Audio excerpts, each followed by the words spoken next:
Hello friends, स्वागत है आपका हमारे यूट्यूब चैनल पे। तो फ्रेंड्स, हमने पिछले कक्षाओं में प्राकृतिक संख्या, पूर्ण संख्या और पूर्णांक पर चर्चा की। अब इसी संख्या पद्धति को विस्तार देते हुए जो हमारा अगला टॉपिक होना चाहिए वो होगा परिमेय संख्या। तो परिमेय संख्या को जानने से पहले हम थोड़ा सा भिन्न के बारे में जान लेते हैं, क्योंकि दोनों थोड़ा मिलता जुलता है। तो इसीलिए हम थोड़ा सा पहले भिन्न के बारे में जानते हैं। तो इसीलिए हम थोड़ा सा भिन्न पर चर्चा कर लेते हैं। भिन्न यानी फ्रैक्शन। भिन्न, तो हमारा टॉपिक है भिन्न यानी फ्रैक्शन। तो भिन्न क्या होता है? तो भिन्न की परिभाषा आपको बहुत सारी किताबों में अलग अलग मिलेंगी, कई परिभाषाएं मिलेंगी, है ना। भिन्न, तो यहाँ पे बस हम थोड़ा सा ब्रीफ में जान लेते हैं कि भिन्न होता क्या है। तो भिन्न जनरली जिसे हम अंश बटा हर के रूप में लिखते हैं, चाहे वो संख्याएं हो, है ना, कोई सा भी प्राकृतिक पूर्ण संख्या हो जिनको हम बट्टे के रूप में लिखते हैं, जैसे अंश बटा हर के रूप में। जैसे हम लिखते हैं 1/2, 1/2 लिख दिए, मतलब ये क्या है, हमारा भिन्न है। ऊपर वाले को हम अंश बोलते हैं और नीचे वाले को हर, यानी भिन्न बराबर अंश बट्टा हर। एक और परिभाषा है, मतलब थोड़ा सा बता देता हूं। जैसे भिन्न क्या होता है ना, भिन्न जनरली हम धनात्मक संख्याओं को ही लेते हैं भिन्न के अंतर्गत। इसीलिए भिन्न का जैसे एक परिभाषा है कि मतलब भिन्न किसी क्षेत्र विशेष के, है ना, एक भाग को दर्शाने के लिए जनरली यूज करते हैं भिन्न को। और जब भिन्न पढ़ेंगे तब हम इस चीज पे विस्तार से चर्चा करेंगे। केवल भिन्न अभी यही जानते हैं कि क्या होता है, अंश बटा हर। तो भिन्न थोड़ा सा बता दे रहा हूं, है ना, कि मतलब किसी क्षेत्र विशेष, जैसे हम लिखते हैं एक वृत्त का चतुर्थांश, यानी 1/4 हिस्सा। कोई वृत्त है, मान लीजिए, उसका चौथा हिस्सा। चौथा हिस्सा मतलब ये वाला हिस्सा, वृत्त का चतुर्थांश। या बोलते हैं, मान लीजिए किसी बर्तन में 2/3 पानी भरा हुआ है, जैसे 2/3, तो जैसे 2/3 है ना, 2/3, इसको हम 3 हिस्से, नीचे कितना है 3, तो 3 हिस्से बना लीजिए, जिसमें से 2 हिस्सा पानी भरा हुआ है, ऐसे। तो इसे ही हम क्या बोलते हैं, भिन्न। भिन्न का जनरली हम यही यूज करते हैं, यहाँ पे हम यूज करते हैं। और जनरली भिन्न में हम धनात्मक संख्याओं को ही लेते हैं, इसीलिए इसको भिन्न बोलते हैं। भिन्न में केवल धनात्मक संख्याएं आती है। तो थोड़ा सा भिन्न के बारे में देखा है ना, जैसे वृत्त का चतुर्थांश 1/4, उसी प्रकार से वृत्त का 1/3 हिस्सा मतलब 1/3, तो 1/3 हिस्सा, जैसे 1/3 हिस्सा, 1/3 ये तीसरा हिस्सा। तो मतलब किसी क्षेत्र के एक विशेष भाग को दर्शाने के लिए हम जनरली भिन्न का उपयोग करते हैं। तो ये हमारा भिन्न था। और भी भिन्न को थोड़ा सा जान लेते हैं, ज्यादा नहीं, थोड़ा सा यहाँ पे जानेंगे भिन्न के बारे में। जैसे हम भिन्न के प्रकार पर बात कर लेते हैं कि भिन्न कितने प्रकार के होते हैं। तो भिन्न तो जनरली जब हम भिन्न पढ़ेंगे तो इसके कई प्रकारों पर चर्चा करेंगे, लेकिन अभी हमारे लिए जो जरूरी है वो हम केवल 2 से 3 प्रकार के भिन्न पढ़ेंगे, है ना। तो जैसे मतलब भिन्न क्या, एक अंश होता है, मतलब भिन्न में अंश बटा हर होता है। तो भिन्न को मतलब जनरली क्या होता है ना, कि कभी यहाँ पे जैसे कोई भी संख्या तो आती है बस, है ना, मान लीजिए कोई भी संख्या रहती है, तो कभी क्या होता है कि एक बड़ा हो जाता है, मतलब कभी ऊपर वाला बड़ा होता है, कभी नीचे वाला बड़ा हो जाता है ना। मतलब एक कंडीशन में क्या होगा कि कभी ऊपर वाला बड़ा होगा और नीचे वाला छोटा होगा, लेकिन दूसरा कंडीशन क्या होगा, कभी ऊपर वाला बड़ा होगा और नीचे वाला। तो मतलब इसी आधार पर हम जनरली भिन्न को देखते हैं। भिन्न को जनरली हम 2 प्रकार में बांटते हैं। तो जैसे पहला हमारा क्या होगा, पहला जिसको हम बोलते हैं, मान लीजिए पहला क्या होता है, एक उचित भिन्न।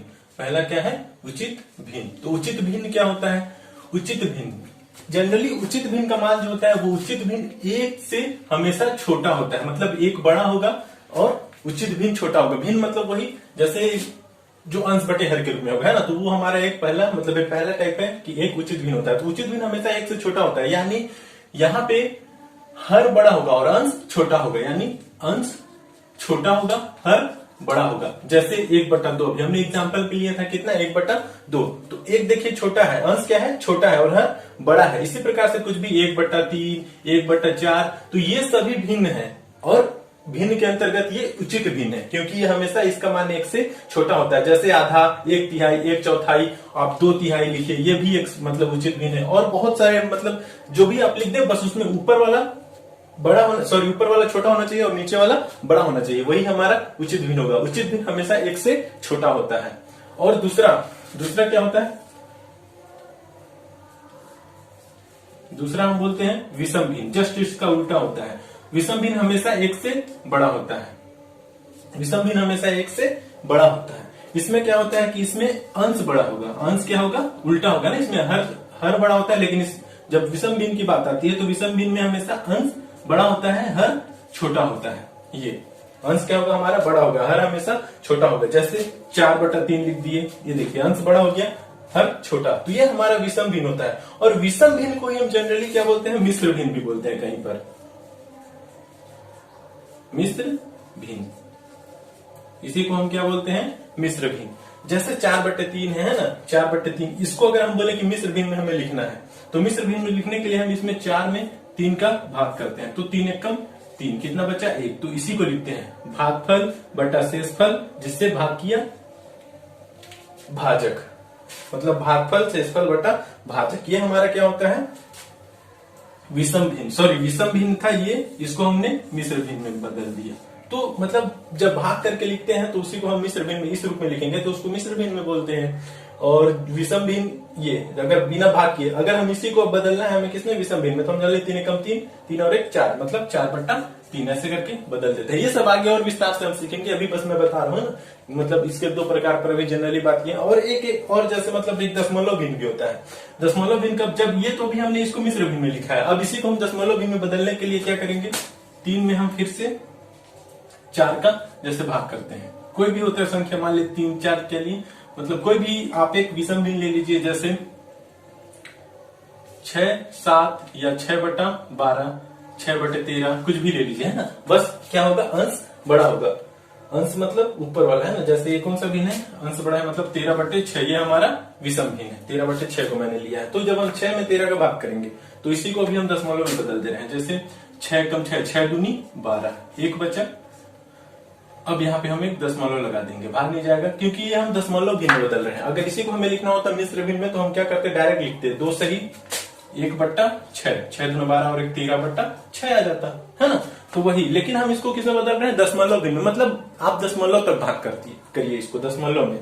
जैसे 6 1 दूना 12, हासिल कितना बचा, 1 दशमलव लगा दिए, 1 0 बढ़ गया, 6 एकम 6, कितना बचा फिर 4, कितना बचा 4। अब दशमलव लगा हुआ है, 1 0 हम फिर अपने से लगा लिए, 6 6 36, कितना बचा फिर 4, मतलब ये 6 6 6 बार बार आएगा, बार बार आएगा, हमने उसके ऊपर बार लगा दी।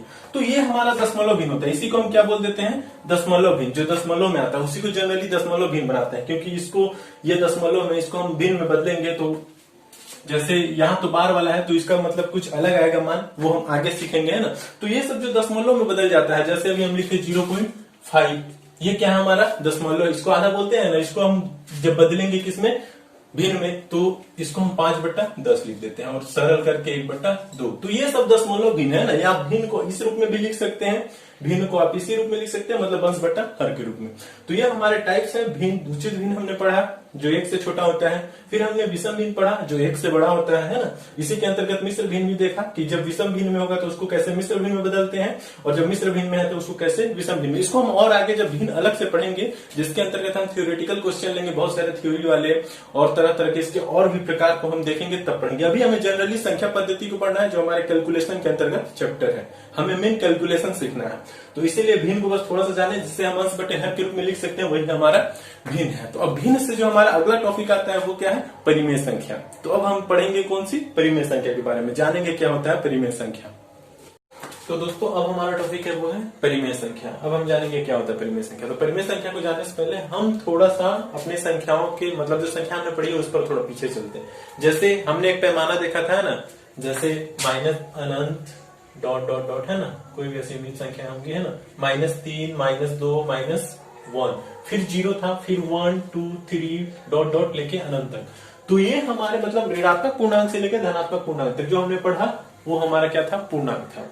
यानी पूर्णांक बोलूं तो इसमें सभी आ जाते हैं, प्राकृतिक संख्याएं भी आ जाएंगी, पूर्ण संख्याएं भी आ जाएंगी और ऋणात्मक वाले संख्याएं, तो इन्हीं को मिला के हमारा पूर्णांक बना। तो अभी तक केवल हमने पूर्णांक देखा था। अब हमारे पास जो संख्या आ रही है वो परिमेय संख्या। तो देखिए, अगर इसके लिए थोड़ा सा मतलब समझने के लिए, परिमेय संख्या को समझने के लिए मैं थोड़ा सा एक एग्जांपल लेता हूं। अगर मैं बोलूं, है ना, मतलब एग्जांपल है कि मैं बोलूं कि -7 में, ठीक, सॉरी केवल 7 लीजिए आप, ठीक, मतलब 7 में हम ऐसी कौन सी संख्या का गुणा करें, ठीक, कौन सी संख्या का हम गुणा करें कि हमें 4 प्राप्त हो। देखिए यहाँ पे, तो अभी तक तो हमारे पास जितनी संख्या है वो इतनी है, ठीक, पूर्णांक संख्या, ठीक। तो इसमें ऐसी कौन सी संख्या होगी जिसमें हम गुणा करें, ठीक, 7 का, तो हमें 4 प्राप्त हो।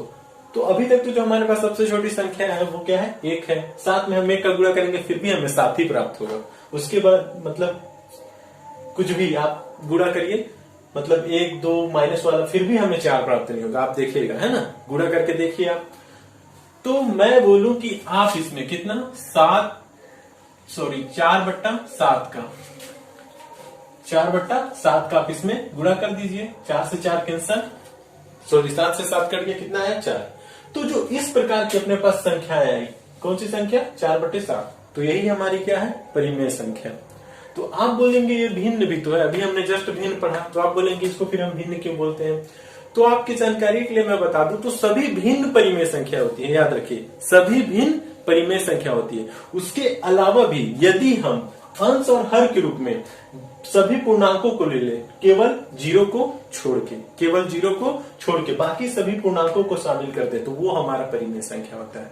तो परिमेय संख्या का एक परिभाषा है, यानी ऐसी संख्या जिसे हम p/q के रूप में, यानी अंश बट्टा हर के रूप में लिखते हैं, वही हमारा क्या है परिमेय संख्या है। लेकिन कंडीशन होता है जिसमें हर अनिवार्यतः कभी 0 नहीं होना चाहिए, मतलब शून्य नहीं होगा, मतलब q = नॉट 0।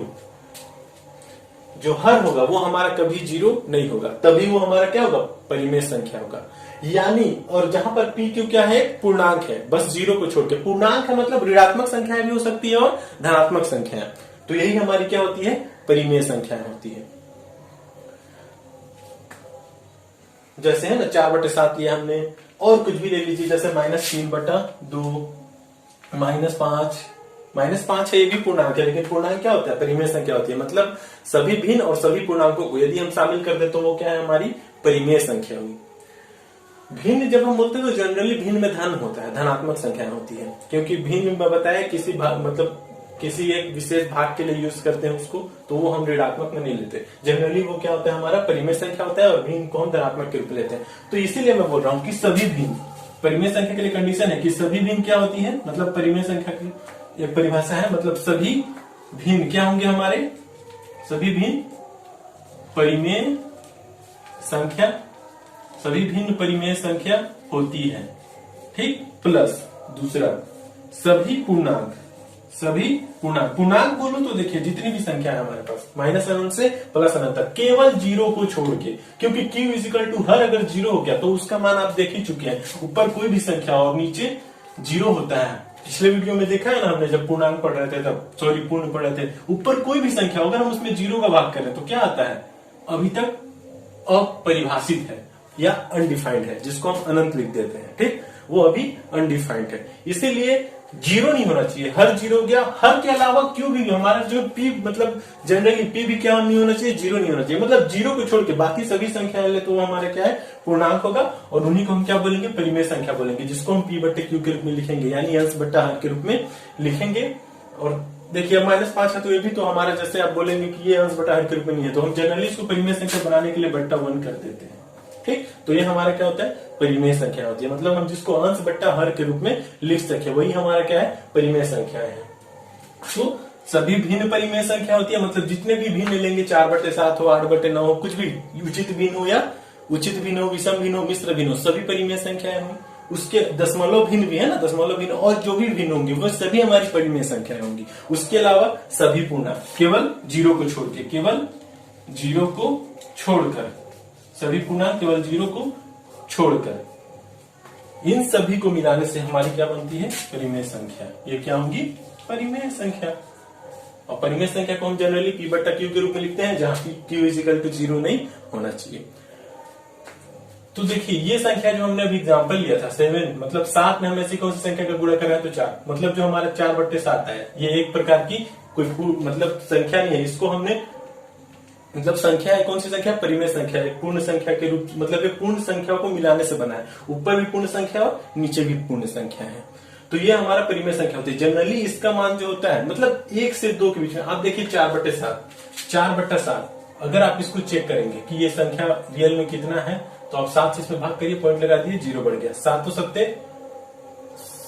21, 7 चौक 28, 7 पन्ना 35, 5 बार में 35, फिर 5 आया, दशमलव लगा, 1 0 अपन बढ़ा दिए, 1 0 बढ़ा दिए, 7 7 49, मतलब कितना आएगा 0.57, 0.57, मतलब इसका अस्तित्व आप देखेंगे जब पैमाने पर, तो कहां हो सकता है ये 0 से 1 के बीच में, 0 से 1 के बीच में, मतलब कहें तो 0 और 1 के बीच में, ठीक, कई परिमेय संख्याएं होती हैं, कई अनंत परिमेय संख्याएं हो सकती है दो संख्याओं के बीच में। दो अगर सही से हम पूर्णांक ले लें तो इनके बीच में आप देखेंगे कई परिमेय संख्याएं होती है, और कई अब जो मतलब कई परिमेय संख्या होती है और अपरिमेय संख्या भी होती है, जो हम इसके बाद पढ़ेंगे, मतलब आगे पढ़ेंगे अपरिमेय संख्या के बारे में। तो अभी केवल आप परिमेय संख्या समझिए, और अगर आपको अभी समझ में नहीं आ रहा हो कि परिमेय संख्या क्या है, तो आप जब अपरिमेय संख्या पढ़ेंगे तो आप वहां और अच्छे से जानेंगे परिमेय संख्या और अपरिमेय संख्या में अंतर। अभी तो केवल हम परिमेय संख्या पढ़े, और परिमेय संख्या को आप केवल इतना जानिए कि जिसे हम P/Q के रूप में लिखते हैं, बस Q = और P = 0 न हो, ठीक। तो वो हमारी क्या है, परिमेय संख्या है। और सभी भिन्न परिमेय संख्या होती है, इसके अलावा सभी पूर्णांक, केवल 0 को छोड़कर हमारे इनको मिलाने पर जितना बनेगा वो हमारा क्या होगा, परिमेय संख्या होगा। और अगर आपको नहीं समझ में आ रहा होगा कि संख्याओं के बारे में थोड़ा कंफ्यूज हो, तो आप संख्याओं पर मतलब संख्याओं में आप मत उलझिए, इसको हम आगे और अच्छे से सीखेंगे। अभी हमारा जो मेन टॉपिक है वो है कैलकुलेशन का, तो आप कैलकुलेशन पे फोकस कीजिए। मतलब ये तो हमने जान लिया कि क्या होता है परिमेय संख्या। अब इसकी हम संक्रियाओं पर बात करेंगे जो हमारे कैलकुलेशन की दृष्टि से महत्वपूर्ण है, तो हम कैलकुलेशन पर इसके चर्चा करेंगे। तो आप समझ गए होंगे ना, अगर मतलब कोशिश किए होंगे तो आप जरूर समझ गए होंगे कि क्या होता है परिमेय संख्या, मतलब जिसे हम P/Q के रूप में लिख सके। इन परिमेय संख्याओं का जो मतलब होता है वो इनका अस्तित्व मतलब इन संख्याओं के बीच में होता है। अभी तक हम केवल परिमेय संख्याओं में मतलब पूर्ण संख्या पर चर्चा करते थे। अभी जब हम परिमेय संख्या में आए तो देखें कि परिमेय संख्या कहाँ हो सकती है, मतलब जब इसको आप बदलेंगे तो 0.57 कहीं 0 और 1 के बीच में होगा तो इसके बीच में होगा। उसी प्रकार से और दूसरा परिमेय संख्या लेंगे 5/2, ये भी एक परिमेय संख्या है। हालांकि इसको हम विषम भिन्न बोलते हैं, तो मैं बोला सभी भिन्न क्या होती है, परिमेय संख्या होती है। सभी भिन्न क्या होती है, परिमेय संख्या। तो ये कौन सी भिन्न है, विषम भिन्न है। आप इसको भाग करिए, जैसे 2 का 5 में आप भाग करेंगे तो 2 गुना 4, 1 दशमलव लगा दिए, 1 0 बढ़ गया, 2 पंचे 10, 2.5। इसका अस्तित्व आप देखेंगे तो कहां से होगा, 2.5, 2 और 3 के बीच में यहाँ होगा। तो एक संख्या रेखा पर आप इन संख्याओं को समझिए कि ये संख्या कहाँ होती है, कैसे होती है। फिर इसकी आप संक्रियाओं पर बात कीजिए, मतलब फिर इसकी आप संक्रियाओं पर बात करिए। जैसे और भी कुछ भी आप एग्जाम्पल लीजिए, इन सभी संख्याओं का अस्तित्व, जैसे अभी ऋणात्मक संख्या होती है, हमने अभी 2 धनात्मक संख्याएं देखी, तो ऋणात्मक संख्या भी परिमेय संख्या होती है। जैसे मैं बोलता अभी कि 5 में आप ऐसी कौन सी संख्या है जिसमें मतलब मान लीजिए 5 में ऐसी कौन सी संख्या का आप गुणा करेंगे तो हमें -4 प्राप्त हो, तो मैं बोलूं -4/5, -4/5 से आप गुणा कर दीजिए, 5 से 5 कैंसिल, -4 निकल जाएगा, मतलब -4/5 का गुणा करिए। तो ये भी एक क्या है, परिमेय संख्या है। ये माइनस लगा हुआ है, लेकिन याद रखिए सभी भिन्न तो परिमेय संख्या होती है, लेकिन अगर माइनस लगा हुआ है और वो भिन्न है तो हम उसको भिन्न नहीं बोलेंगे, परिमेय संख्या बोलेंगे। क्योंकि भिन्न जनरली बताया ना किसी क्षेत्र के एक विशेष भाग को दर्शाने के लिए हम यूज करते हैं। उस समय ऋण को हम यूज में नहीं लेते, तो उसको आप भिन्न न बोल करके क्या बोलेंगे, हम उसे परिमेय संख्या बोलेंगे। तो -4/5, इसीलिए मैं भिन्न और परिमेय संख्या दोनों को साथ में पढ़ाया हूं, और इस पर हम दोनों मतलब दोनों भिन्न और परिमेय संख्या दोनों को लेकर इनकी संक्रियाओं पर बात करेंगे, यानी योग, वैकलन, गुणन और विभाजन, इस पर हम चर्चा करेंगे। तो जैसे एग्जाम्पल 5 कितना आया हमारे पास, -4। तो इस संख्या का अस्तित्व आप देखिए 4/5, -4/5 कहाँ होगा, भाग करके देखिए, है ना, -4। अभी माइनस को छोड़ दीजिए, बाद में हम लगा देंगे क्योंकि उत्तर हमारा तो माइनस में ही आएगा। पीछे पढ़ चुके हैं कि अगर एक ऋणात्मक पूर्णांक हो, नीचे धनात्मक पूर्णांक, हम इसमें भाग करते हैं तो उत्तर हमेशा हमारा ऋणात्मक पूर्णांक ही आता है, ठीक। तो कितना हमारे पास 4 है, 4 में हम 5 को भाग करते हैं, दशमलव लगाए, 1 0 बढ़ गया, 5×8 = 40, मतलब 0.8 कितना आएगा, 0.8, लेकिन किस में आएगा, माइनस में, क्योंकि एक माइनस है तो -0.8 आया। अब इसका अस्तित्व आप देखेंगे तो इधर होगा। तो इस प्रकार से हम परिमेय संख्याओं को एक संख्या रेखा यानी एक पैमाने पर भी देख सकते हैं, मतलब ये कहाँ होंगी और ये कौन सी संख्या है। तो मैं बताया कि कोई भी संख्याओं के बीच में आप कोई भी 2 संख्या लीजिए, 2 पूर्णांक लीजिए, आपको उनके बीच में कई परिमेय संख्याएं देखने को मिलेंगी। मतलब अगर आपको कोई बोले कि आप 0 से 1 तक की गिनती लिख के दिखाइए, 0 से 1 तक की, तो आप तो 0 1 लिख देंगे। लेकिन अगर आप समझदार हैं तो 0, 0.1, 1, 2, 3 ऐसे करके आप अनंत संख्या, आप इतनी संख्याएं होंगी जो सोच भी नहीं सकते, आपको इतनी सारी संख्याएं मिलेंगी। इसको हम और आगे देखेंगे, जब आप परिमेय संख्या पढ़ेंगे तब देखेंगे थोड़ा सा और इसको अच्छे से।